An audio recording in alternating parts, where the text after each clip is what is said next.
Hello guys, তোমরা সবাই কেমন আছো? আশা করি তোমরা সবাই ভালোই আছো। তো সকাল সকাল রেডি হয়ে চলে যাচ্ছি আমি শায়নবাড়িতে। ট্রানজাকশনের মতন একবার পৌঁছে গেলাম শায়নবাড়ির সামনে, আমি আর মুন্নি এখানটায়। তো তারপরে ওয়েট করার পর এখানে আমরা শায়নবাড়িতে ঢুকলাম। ঢোকার পর এখানে তো লেখা ছিল ফিল্ড আপ শায়নবাড়ি, কিন্তু আজকে ফটো তুলিনি ভাই আমরা।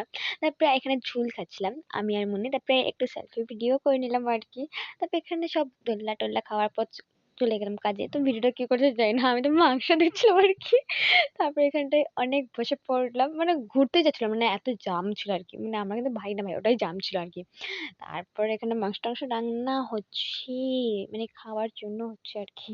তারপরে এটা আমার বাইকের চাবি, মানে আমার ফ্রেন্ডের চাবি। এটা আমার ফ্রেন্ডের বাইক, মানে আমারই বাইক, ফ্রেন্ডের মানে আমার। আর আমাকে বললাম চল না চল না একটু বাইক চালাবো, তারপর একটু বাইক চালালাম। তো দেখলাম না আমি চালাতে পারি। তারপর এখানে তো রাজ আমাকে কিবা বলছিল, কিন্তু রাজ আমাকে বললো না, থাক বলিস না তুই। তারপর তো এখানে আমি মাংস খাচ্ছি, মাংস খাওয়ার পর আমরা ফাঁকা মাঠটার থেকে বাড়িতে থাকি। বাই।